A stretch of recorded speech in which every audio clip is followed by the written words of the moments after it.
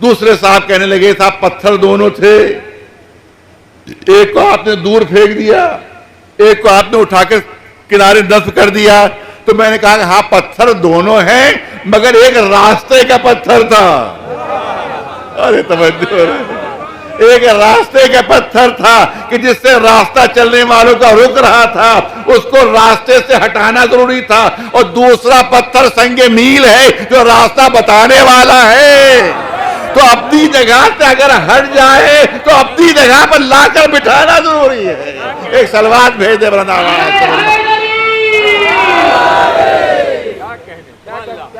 مادیت، میں نے کہا کم وقت ہے، زیادہ بہت اختصار سے سامنے آپ کی بات آپ سامنے بات پیش کر رہا ہوں، زیادہ تفصیل نہیں ہوگی. آپ دیکھیں یہ ہے مثال. ایک اور مثال میں تو سمجھتا ہوں اس سے بہتر کوئی مثال میرے پاس نہیں ہے. آپ دیکھیں ابھی چندی اور تھوڑی عرصہ باقی ہے حج کے اوپر جانے کا، اور حج کے اوپر جب حج پر لوگ جاتے ہیں تو رمیع جمرات.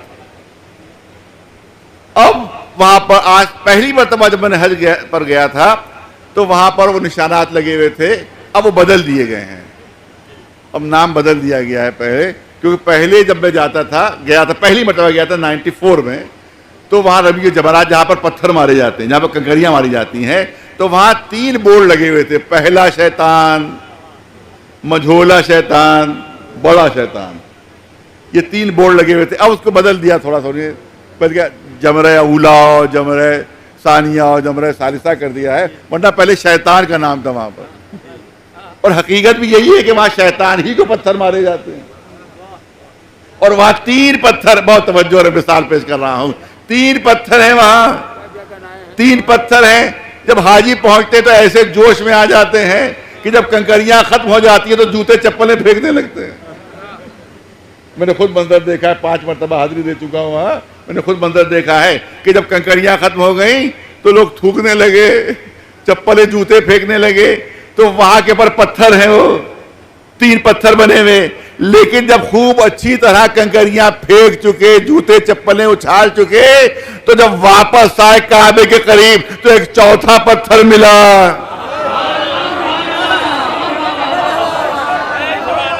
ہر حاجی گواہی دے گا، ہر حاجی گواہی دے گا، کوئی اس حقیقت سے انکار نہیں کر سکتا کہ وہاں پتھر ملے، یہاں پہ چوتھا پتھر ملا. وہاں توہین، وہاں تذلیل، وہاں کنکریاں، وہاں جوتے چپلیں، مگر ادھر چوتھا ملا، چومنے کے لیے بڑھے. ہر ایک چاہ رہا جلدی سے جلدی چوم لیں، جلدی سے جلدی چوم لیں. ارے پتھر وہ بھی، پتھر یہ بھی. آخر فرق کیوں ہوا؟ ہر ایک کہے گا معنویت کا فرق ہے، معنویت کا فرق ہے. پتھر وہ بھی ہیں مگر شیطان کی طرف منسوب ہے، پتھر یہ بھی ہے مگر رحمان کی طرف منسوب ہے. وہ بے عزتی کے لائق ہے، یہ چومنے کے لائق ہے. ایک سلوات بلند آواز سے بر محمد والے.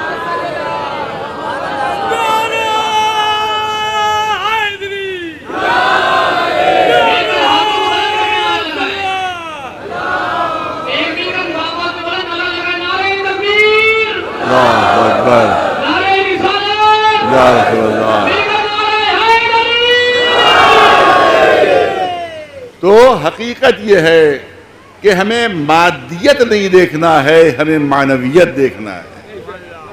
یہی غلطی شیطان نے کی تھی کہ اس نے مادیت کو پیش نظر رکھا تھا، معنویت کو پیش نظر نہیں رکھا تھا. مجھے آگ سے بنایا ہے، آدم کو مٹی سے بنایا ہے، میں آدم سے بلند ہوں. مادیت دیکھ رہا تھا، معنویت نہیں دیکھ رہا تھا. اگر دیکھا جائے تو مٹی کی معنویت آگ سے بلند ہے.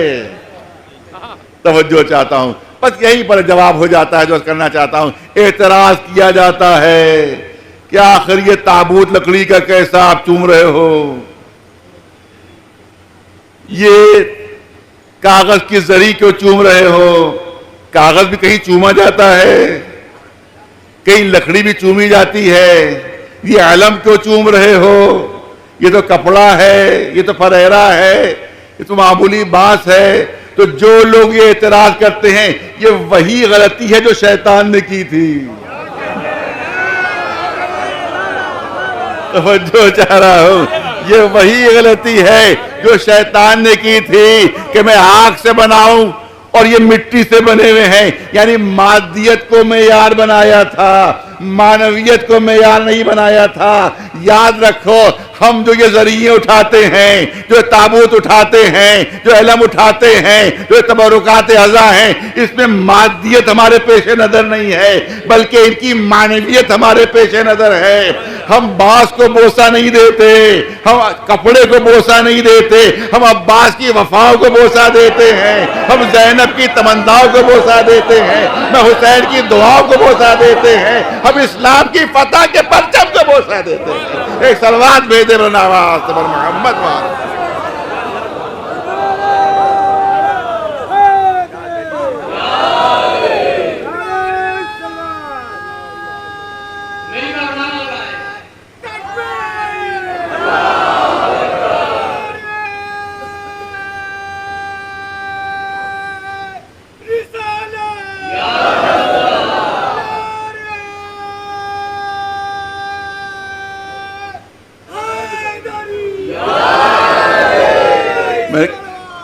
یہ جو اعتراضات ہے، یہ وہی غلطی ہے جو شیطان نے کی تھی کہ مٹی بس آگ افضل، جبکہ اگر معنویت کے لحاظ سے دیکھا جائے تو مٹی کی معنویت بلند ہے، کیونکہ آگ وہ ہے کہ اگر دانہ ڈال دیجئے تو جل بھن کر خاک ہو جاتا ہے، لیکن اگر اسی کو تراب کے سپرد کر دو، اگر اسی دانے کو مٹی کے سپرد کر دو تو ایک دانہ دو کے 1000 دانے مل جائیں گے۔ ایک صلوات بھیجے برناواز پر محمد وآلہ۔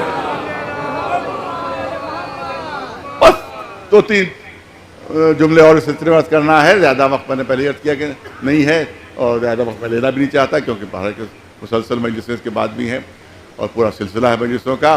آپ دیکھیں، یہی وجہ ہے کہ کیونکہ مٹی کا معنویت بلند ہے، آگ کی معنویت پست ہے، لہذا رسول اللہ نے مولا علی کو آگ کی طرف منسوب نہیں کیا، مٹی کی طرف منسوب کرتے ہوئے ابو تراب کہا۔ دیکھیے، ابو کے عربی زبان میں ایک ایک لفظ کے 100 معنی ہیں۔ ابو کے معنی جہاں باپ کے ہیں، وہاں ابو کے معنی مالک کے بھی ہیں، وہاں ابو کے معنی آقا کے بھی ہیں۔ تو یہاں پر مٹی کا باپ نہیں کہہ سکتے ہم، بلکہ مٹی کا مالک، تراب کا مالک، تراب کا آقا۔ یہ کیوں کہا؟ کیونکہ ہمارا جسم جو مٹی سے بنا ہوا ہے، اس میں بہت کمزوریاں ہیں، اس میں بہت کمزوریاں ہیں۔ تو تراب میں اپنی کچھ کمزوریاں ہوتی ہیں۔ پہلی بات تو یہ ہے کہ زمین کھینچتی ہے، اس کو، انسان کے جسم کو زمین کھینچتی ہے۔ ہم ظاہر ہے کہ اڑ نہیں سکتے۔ کیوں نہیں اڑ سکتے؟ ذرا سا اونچا جائیں گے پھر زمین پہ گر پڑیں گے۔ آپ کسی سے کہیے کہ ایک پیر اٹھاؤ تو ایک پیر تو اٹھا دے گا، آپ اس سے کہ دونوں پیر اٹھاؤ، دونوں پیر اٹھاؤ تو وہ دونوں پیر نہیں اٹھا پائے گا، کیونکہ اس کی یہ جسم کی کمزوری ہے۔ ارے توجہ رہے، کیونکہ جسم کی، کیونکہ بنا ہوا ہے تراب سے، اور تراب کی کچھ کمزوریاں ہوتی ہیں۔ ایک پیر اٹھا سکتا ہے، دوسرا پیر اپنی مرضی سے نہیں اٹھا سکتا، مگر علی ہے ابو تراب۔ بہت توجہ ہے، علی ہے ابو تراب۔ لہذا شاعر نے کتنا اچھا جملہ کہا، کتنا اچھا شعر کہا ہے جنگ خیبر کے سلسلے میں، کہ جس وقت خیبر اٹھایا تھا مولا نے تو خیبر ہاتھوں پر بلند تھا اور دونوں پیر زمین سے بلند تھے، دونوں پیر زمین سے بلند تھے۔ ہم نہیں کر سکتے کیونکہ ہم مٹی کے قیدی ہیں۔ ارے توجہ رہے، لیکن مولا کیونکہ ابو تراب ہے، لہذا دونوں پیر زمین سے بلند تھے۔ شاعر نے کہا کہ کھینچو علی کو مجھ میں کہاں اتنی تاب ہے، کھینچو علی کو مجھ میں کہا اتنی تاب ہے، میں ہوں تراب اور علی بو تراب ہے۔ ایک سلوات۔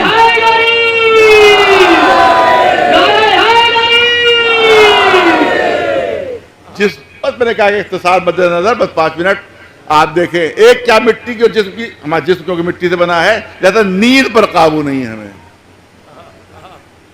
نیند پر قابو نہیں ہے۔ اگر نیند نہیں آئے تو لاکھ کوشش کرے نہیں آئے گی، اور نیند آ رہی ہو تو لاکھ کوشش کرے نیند رکے گی نہیں۔ یہ جتنے رات میں ایکسیڈنٹ ہوتے ہیں ہائی وے پر، اس کے 99 سبب یہ ہوتا ہے کہ ڈرائیور اونگ جاتا ہے، ڈرائیور کو نیند آ جاتی، اس کو معلوم ہے کہ اگر سو گئے تو موت آ جائے گی، لیکن پھر بھی نیند پر قابو نہیں ہے۔ آپ دیکھیں معلوم ٹرک الٹا پڑا ہوا ہے، ٹرک ادھر گھس گیا، معلوم کہ وہ اس پر نیند طاری ہو گئی تھی۔ تو اس کا مطلب جسم کی ایک کمزوری یہ ہے کہ نیند پر قابو نہیں ہے۔ ارے توجہ رہے، جسم کی ایک کمزوری یہ ہے کہ نیند پر قابو نہیں ہے، مگر علی ہے ابو تراب، علی ہے ابو تراب۔ لہذا جملہ یاد رکھیے گا کہ جہاں کوئی جاگ نہیں سکتا تھا وہاں علی نے جاگ کر دکھا دیا۔ ارے توجہ رہے، جہاں کوئی جاگ نہیں سکتا تھا وہاں علی نے جاگ کر دکھا دیا، اور جہاں کوئی سو نہیں سکتا تھا وہاں علی نے سو کر دکھا دیا، کیونکہ علی ہے ابو تراب۔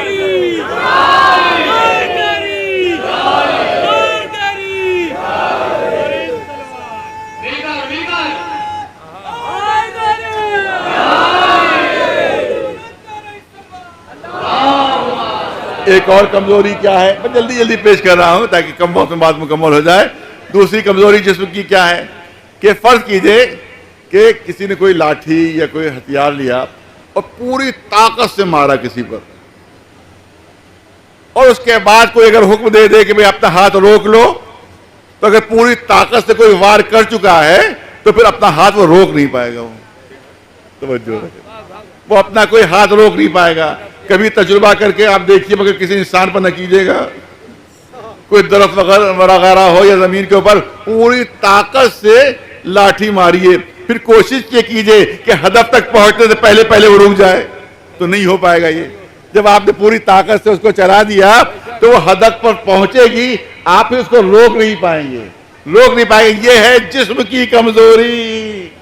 ارے توجہ رہے، کیونکہ جسم مٹی سے بنا ہوا ہے اور مٹی میں کچھ کمزوریاں ہیں، لہذا آپ اگر وار کر دیں گے تو آخر میں وہ وار رک نہیں پائے گا، وہ ہدف تک پہنچ کر رہے گا، مگر علی ہے ابو تراب، لہذا ذوالفقار چل چکی ہے، سر کے قریب پہنچنے والی ہے۔ علی کی نگاہ پوری نسب میں پڑی، معلومات اس کے نسب میں مرد مومن آنے والا ہے، اس سے پہلے کہ سر تک پہنچے ذوالفقار رک جایا کرتی تھی۔ ایک سلوات بھیج دے برنامات بر محمد وعلی، کیونکہ علی ہے ابو تراب، کیونکہ علی ہے ابو تراب۔ میں نے کہا جلدی جلدی عرض کر رہا ہوں، لہذا آپ زیادہ مثالیں نہیں پیش کرنا، ایک مثال اور آپ کے سامنے عرض کرنا چاہتا ہوں۔ ایک ہماری کمزوری یہ ہے کہ خیالات پر قابو نہیں ہوتا،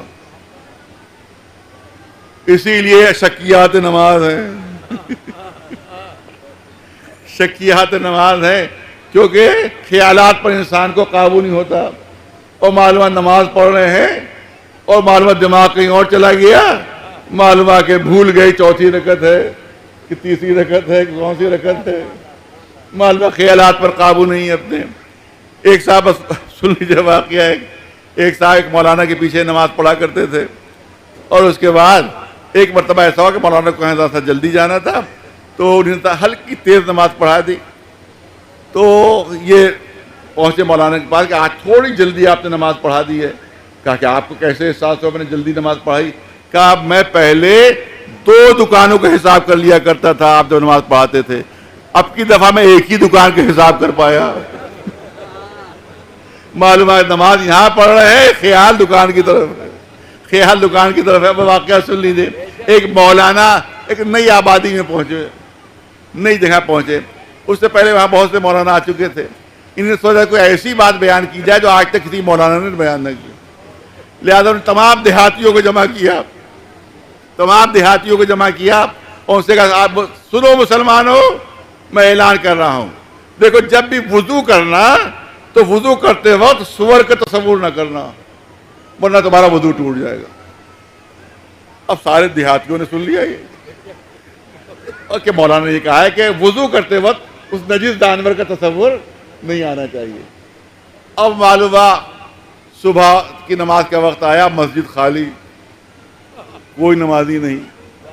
دوپہر کی نماز کا وقت آیا، ظہر کا مسجد خالی، کوئی نمازی نہیں۔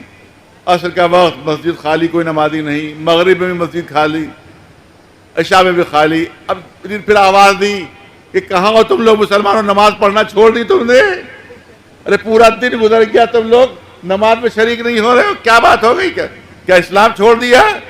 کہا ان مسلمانوں نے کہا کہ ہم کیا کریں، آپ نے یہ فرمایا کہ دیکھو وضو کرتے وقت کبھی اس نجس جانور کا تصور نہ کرنا ورنہ وضو ٹوٹ جائے گا تمہارا. لیکن پتہ نہیں کیا بات ہے کہ جب بھی ہم وضو کرنے لگتے ہیں ادھر آپ کی شکل سامنے آتی ہے ادھر اس نجس جانور کا خیال آ جاتا ہے.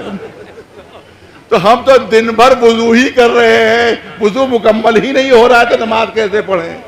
معلومہ انسان کو اپنے خیالات پر قابو نہیں ہوتا. بہت توجہ رہے. اور علی ہے ابو تراب, ارے توجہ چاہوں گا, علی ہے ابو تراب, پیر میں انگوٹھے میں پیر میں تیر چبھ گیا اور ہڈی کے اندر پیوس ہو گیا.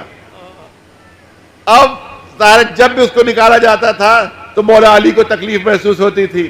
اب یہ علی نے نہیں فرمایا تھا بلکہ رسول اللہ کا جملہ تھا.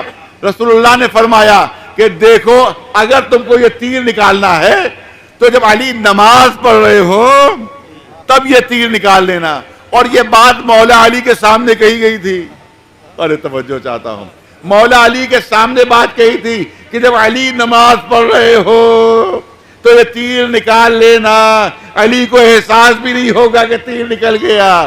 علی کے سامنے یہ بات کہی تھی. میں اپنی مثال کیوں نہ دے دوں, اگر میرے پیر میں کانٹا چبھ جائے اور کوئی یہ کہے مولانا جب نماز پڑھ رہے ہو اس وقت یہ کانٹا نکال لینا, تو آپ یاد رکھیے کہ ادھر کوئی قریب آئے گا ادھر میں سمجھوں گا بس یہ کانٹا نکالنے آ گیا, بس یہ کانٹا نکالنے آ گیا. علی کے سامنے بات ہوئی تھی مگر علی کو اپنے خیالات پر اتنا قابو تھا کہ لوگ آئے اور وہ تیر نکل گیا. علی کو تصور بھی نہیں ہو سکا کہ کب وہ تیر نکلا ہے. ایک صلوات بھیجے محمد وعلیہ.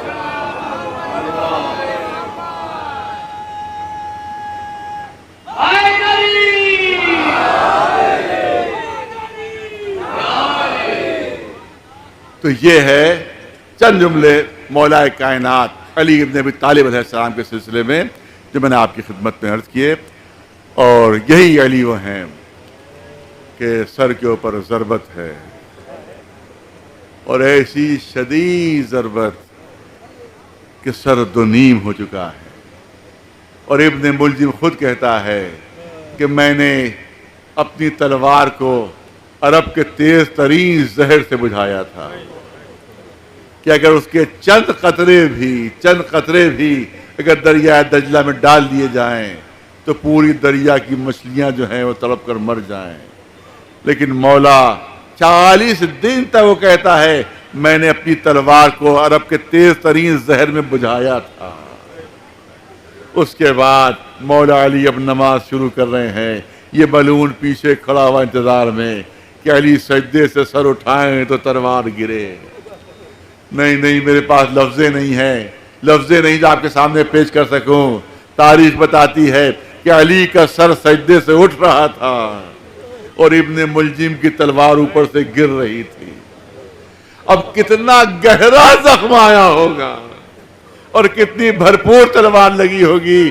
آپ اسی سے اندازہ کیجئے کہ علی کا سر دو نیم ہو گیا, علی کا سر دو پارا ہو گیا, خون کے فوارے جاری ہو گئے, پورا مصلی آقا کے خون سے رنگین ہو گیا. عزادارو, امام نے کئی مرتبہ اٹھنا چاہا مگر جب بھی اٹھنا چاہتے تھے تو آ کر زمین پر گر پڑتے تھے. کئی مرتبہ اٹھنا چاہا, جب نہیں اٹھ سکے تو امام حسن کو اشارہ کیا, اے حسن تم نماز مکمل کرو. اب یہ امام حسن کا امتحان تھا کہ باپ خاک کو خون میں ایڑیا نکل رہا ہے اور حسن نماز پڑھا رہے ہیں. نماز مکمل ہوئی, ایک گلیم لائی جاتی ہے. 3 دن سے مسلسل مصائب آپ سن رہے ہیں, لہذا اشاروں میں مصائب پڑھنا ہے. گلیم لائی جاتی ہے, امام کو اس میں آہستہ سے لٹا دیا جاتا ہے, لے کر چلے گلیم کو. روایت کہتی ہے کہ جب گھر کے قریب پہنچے آقا تو آپ امام حسن سے کہتے ہیں اے حسن اب یہاں سے تمام ساتھیوں کو واپس کر دو, تمام اصحاب کو واپس کر دو, بس یہاں سے آگے نہ بڑھیں. اصحاب نے ہاتھ جوڑ لیے, آقا کہ ہم سے کوئی خطا ہو گئی, آقا کہ ہم سے کوئی قصور ہو گیا. امام نے فرمایا خطا اور قصور نہیں, میرا گھر قریب آ گیا. ارے جب میں گھر سے باہر نکلا تھا تو میری بچیوں نے مجھے صحیح و سالم دیکھا تھا. جب میں اس عالم میں واپس ہوں گا کہ سر سے خون کی دھاریں بہ رہی ہیں تو میری بچیوں کی فریادیں بلند ہو جائیں گی. میں نہیں چاہتا کہ کسی نامحرم تک میری بچیوں کی آواز پہنچے. آقا یہ آپ کے چاہنے والے ہیں, یہ آپ سے محبت کرنے والے ہیں, ارے آپ کو یہ گوارا نہیں کہیں تک آواز پہنچے. ارے یہی کوفہ ہوگا, یہی زینب ام کلثوم ہوگی, بازوؤں میں رسیاں بندھی ہوگی, سر پر چادر نہیں ہوگی. عزاداروں, میں نے کہا طویل مصائب نہیں پڑھنا ہے, جتنا جتنا وقت گزرتا جاتا ہے آقا کی اذیت میں اضافہ ہوتا جا رہا ہے, آقا کی تکلیف میں اضافہ ہوتا جا رہا ہے. یہاں تک کہ 21 کی شب کا عالم یہ تھا کہ آقا تڑپ رہے تھے, کروٹیں بدل رہے تھے, مگر شب کے سناٹے میں آقا نے کسی کے کراہنے کی آواز سنی کہ جیسے کوئی عالم تکلیف میں کراہ رہا ہو. امام حسن کو بلایا, اے حسن, ابھی میں نے شب کے سناٹے میں کسی کی آواز کراہنے کی سنی ہے, ایسا لگتا ہے کوئی بڑی اذیت میں ہے, ایسا لگتا ہے کوئی بڑی تکلیف میں ہے, یہ کون ہے؟ امام حسن فرماتے ہیں, بابا یہ آپ کا قاتل ابن ملجم ہے, یہ آپ کا قاتل ابن ملجم ہے. مولا فرماتے ہیں, حسن لگتا ہے ابن ملجم کی رسیاں سخت بن گئی ہیں, کس کے بن گئی ہیں, اسے اذیت ہو رہی ہے, اسے تکلیف ہو رہی ہے. اے حسن, مجھے اس وقت تک چین نہیں آئے گا جب تک ابن ملجم کی رسیاں نہ ڈھیلی کر دی جائے. آقا کو آپ کو گوارا نہیں ہوا کہ قاتل کی رسیاں کس کر بندھے. آقا دربار یزید میں دیکھیے, ایک ننھی سی بچی ہے جس کا سن کل 3 برس کا ہے, گلے میں ایسے کس کے رسی بندھی ہوئی ہے کہ بچی کا دم گھٹا جا رہا ہے. یزید نے سوال کیا, اے سکینہ, تم ایک ہاتھ چہرے پر کیوں رکھے ہو, ایک ہاتھ گلے پر کیوں رکھے ہو؟ سکینہ خاموش رہیں. یزید نے پھر پوچھا, سکینہ خاموش رہیں. تیسری مرتبہ یزید نے سوال کیا, بچی نے جواب نہیں دیا. بلون کو غیظ آ گیا, ارے بڑی گستاخ لڑکی ہے, میں بار بار پوچھ رہا ہوں مگر جواب نہیں دے رہی ہے, اس بچی کو کوڑے مارے جائے. ایک ملعون کوڑا لے کر آگے بڑھا. جیسے یہ منظر چوتھے امام نے دیکھا, زنجیریں سنبھال کر کھڑے ہوئے. ارے یزید کیا غضب کر رہا ہے, ارے یہ تو دیکھ لے کہ بچی کے گلے میں اتنی کس کے رسی بندھی ہوئی ہے کہ بچی کی آواز نہیں نکل رہی. بچی بولے تو کیسے بولے؟ ہاں عزاداروں, چند جملے مصائب کے سن لیجئے. روایت کہتی ہے کہ امام کے چہرے کا رنگ اتنا زرد ہو گیا تھا, آقا کے چہرے کا رنگ اتنا زرد ہو گیا تھا کہ پیشانی پر جو زرد رنگ کی پٹی بندھی ہوئی تھی, دیکھنے والے سمجھ نہیں پا رہے تھے کہ اس زرد رنگ کی پٹی پیشانی پر کہاں پر بندھی ہوئی ہے. مولا کے چہرے کا رنگ اتنا زرد ہو گیا تھا. امام حسن گھبرا گئے, گھبرا کر جراح کو بلایا گیا. جراح نے زخم سر کا معائنہ کیا, زخم سر کا معائنہ کیا, گھبرا کر کھڑا ہوا, بے ساختہ زبان پر آیا, انا للہ و انا الیہ راجعون. اے آقا, کچھ کہنے کی ہمت نہیں ہے, بس اتنا سن لیجئے کہ جو وصیتیں فرمانا ہو فرما لیجئے. اب زخم میں کوئی افاقہ نہیں ہو سکتا. امام نے امام حسن کو قریب بلایا, سب کا ہاتھ امام حسن کے ہاتھوں میں دیا. اے حسن یہ تمہارے حوالے, اے حسن یہ تمہارے حوالے, اے حسن یہ تمہارے حوالے. مگر تاریخ کہتی ہے کہ ایک کم سن بچہ جس کا سن 12-13 برس کا تھا, ایک دیوار کی طرف رخ کیے تڑپ تڑپ کر رو رہا تھا, مگر آقا نے اس کو امام حسن کے حوالے نہیں کیا. جب ماں نے یہ منظر دیکھا تو ہاتھ جوڑ کر مولا کے سامنے آ گئی. اے آقا, کیا میرے بچے سے کوئی خطا ہو گئی؟ کیا میرے عباس سے کوئی قصور ہو گیا؟ مولا نے پوچھا, اے ام البنین, تم یہ بات کیوں کہہ رہی ہو؟ اے آقا, آپ نے سب کو حسن کے سپرد کیا مگر میرے بچے عباس کو حسن کے سپرد نہیں کیا. امام نے سب کو سامنے سے ہٹایا. اے حسین قریب آ جاؤ, اے عباس قریب آ جاؤ. جناب عباس کا ہاتھ امام حسین کے ہاتھوں میں دیا. اے حسین یہ عباس تمہارے حوالے, اے حسین یہ عباس تمہارے حوالے. اور اس کے بعد جو انداز امام حسن کے ساتھ اختیار کیا تھا, وہاں صرف امام حسن سے کہا تھا اے حسن تمہارے حوالے, اے حسن تمہارے حوالے. لیکن جب امام حسین اور جناب عباس کی نوبت آئی تو پہلے امام حسین سے کہا اے حسین یہ عباس تمہارے حوالے ہے, اور پھر جناب عباس کا رخ کر کے کہا اے عباس یہ حسین تمہارے حوالے. وعدہ کرو جب تک زندہ رہو گے حسین پر کوئی آج نہیں آنے دو گے. بس دو جملے مصائب کے سن لیے. روایت کہتی ہے امام حسین کو قریب بلایا اور امام حسین کی داڑھی پر بوسہ دیا. مولا علی نے حسین کی ریش مبارک پر بوسہ دیا. امام حسین نے پوچھا بابا آپ نے میری داڑھی پر بوسہ کیوں دیا؟ کہا رسول اللہ نے بھی میری داڑھی پر بوسہ دیا تھا اور یہ کہا تھا اے علی ایک دن تمہاری یہی داڑھی تمہارے سر کے خون سے رنگین ہو جائے گی. اے حسین میں نے تمہاری داڑھی پر اس لیے بوسہ دیا کہ میں کربلا کا منظر نگاہوں سے دیکھ رہا ہوں. کبھی قاسم کے خون سے رنگین ہوگی, کبھی علی اکبر کے خون سے رنگین ہوگی, ارے کبھی علی اصغر کے خون سے تمہاری یہ داڑھی رنگین ہو جائے گی. عزاداروں اس کے بعد روایت کہتی ہے کہ امام حسین سے کہا کہ اپنا کان میرے قریب لے آؤ, اپنا کان میرے قریب لے آؤ. میں آہستہ سے تم سے کچھ کہنا چاہتا ہوں, میں آہستہ سے تم سے کچھ کہنا چاہتا ہوں. امام حسین اپنا کان مولا کے دہن کے بالکل قریب لے آئے. کچھ آہستہ سے مولا نے کہا, کچھ مولا نے آہستہ سے کہا. امام حسین نے گھبرا کر سر اٹھایا. بہن زینب نے پوچھا اے بھیا ارے بابا نے کیا کہا آپ سے؟ کہا یہ وقت بتانے کے نہیں ہے, جب وقت آئے گا تو بتا دوں گا. اور وہ وقت کب آیا؟ جب حسین رخصت آخر کے لیے خیموں میں آئے ہیں. جب زینب سے رخصت ہونے لگے تو کہا اے میری بہن ذرا اپنے بازو پر سے کپڑا ہٹا دو. جناب زینب نے کپڑا ہٹایا. حسین نے جھک کر بہن کے بازوؤں کا بوسہ لیا.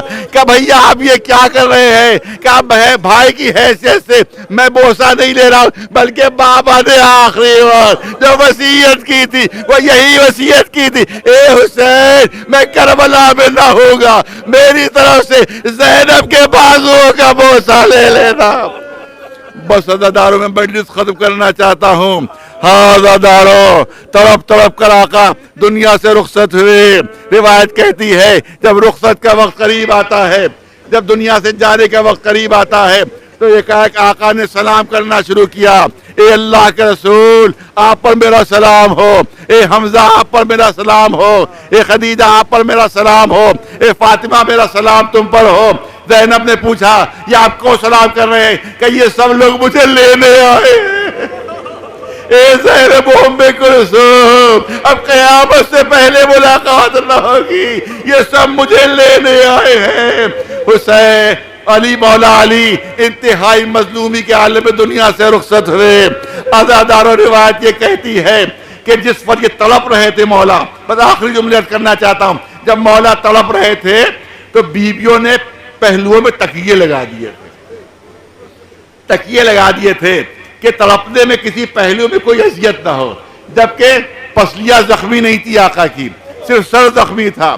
مگر بچیوں کو گوارا نہیں ہوا کہ جب تڑپے اور کروٹ لیں تو پسلیوں میں ہلکی سی بھی اذیت ہو, لہٰذا دونوں طرف نرم تکیے لگا دیے تھے.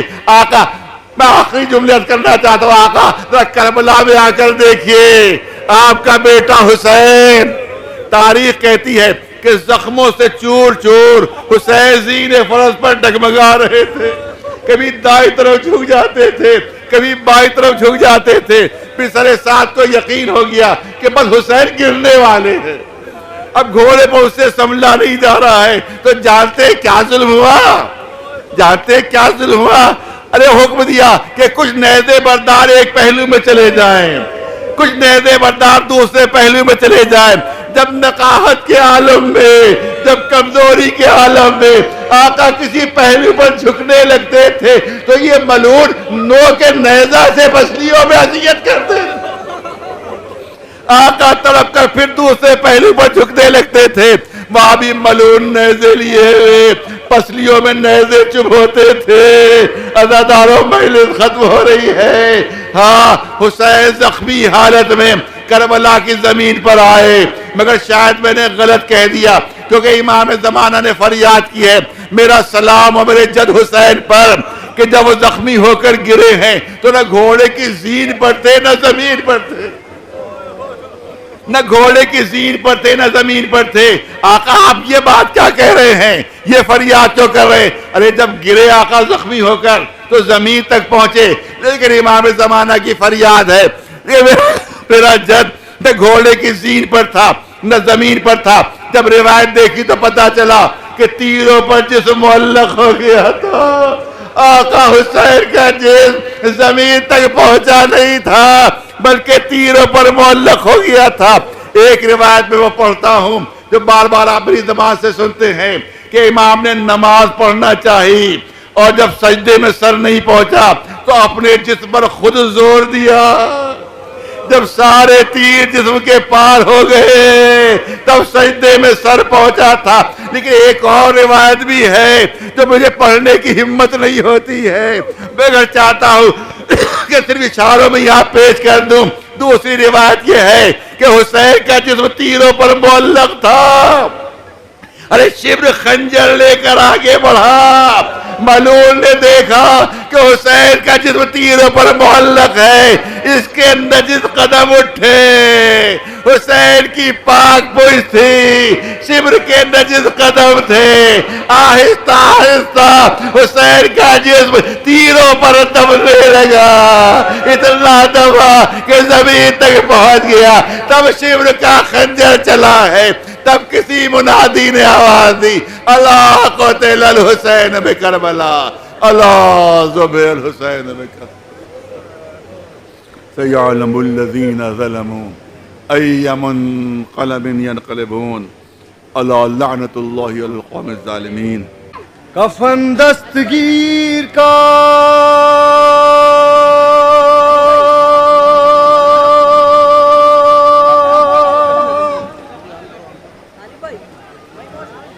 تابوت اٹھ رہا ہے،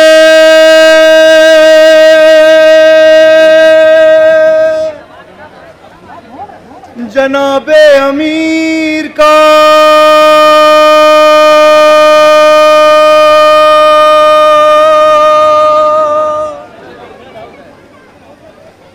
کوفے میں شام غریباں ہے دوستوں،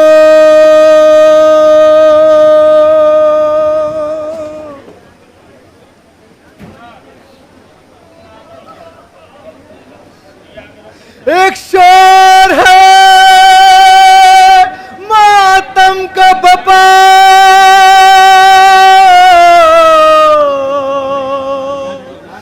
گھر میں نبی کے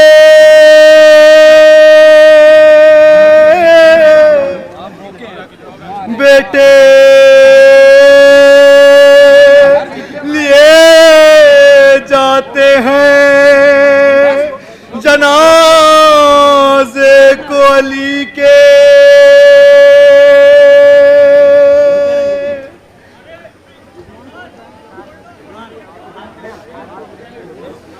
کوفے میں شام غریباں ہے دوستوں،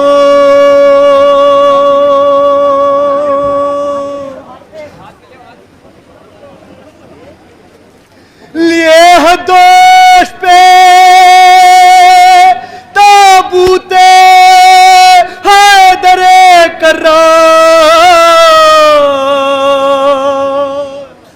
زمانہ دیکھ لے یہ ہے علی کے ماتم دار،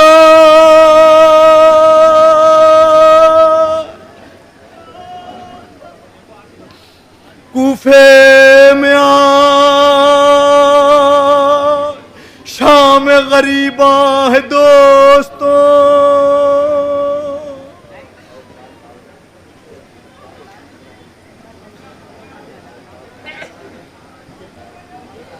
افسوس کے دنیا سے اٹھا قوت علی کا. ارے لوگ گھر سے برآمد ہوا تابوت علی کا.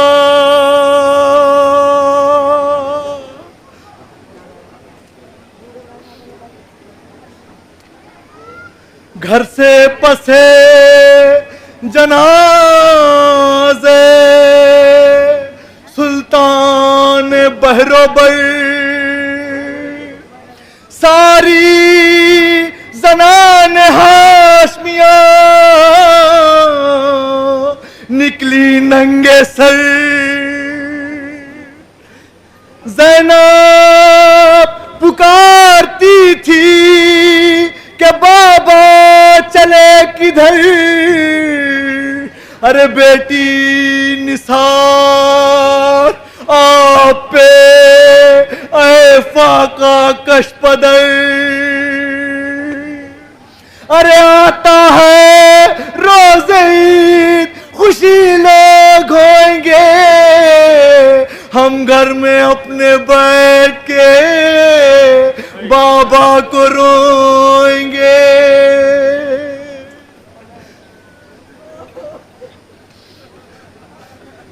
کوفے میں آج شام غریباں ہے دوستوں.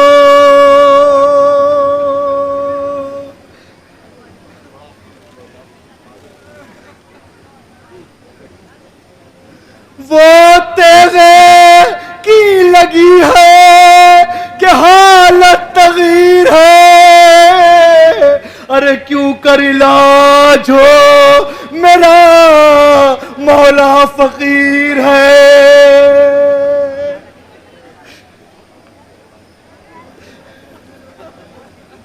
کوفے میں آج شام غریباں ہے دوستوں.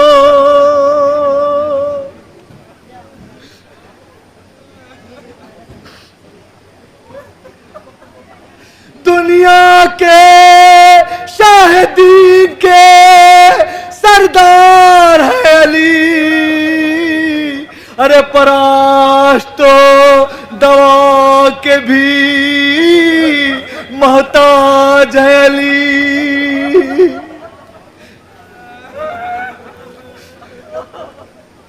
کوفے میں آج شام غریباں ہے دوستوں.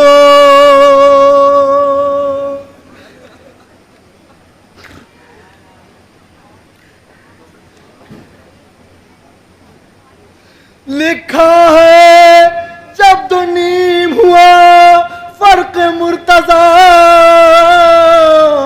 ارے سدرا سے جبرائیل کے رونے کا غل ہوا. پھینکی سروں سے زینب و کلثوم نے ردا. ارے چلا کے بھائیوں کو پکاری غضب ہوا. ارے بابا کو میرے جلد جو گھر میں نہ لاؤ گے تو سربرہنہ ہم کو بھی مقتل میں پاؤ گے.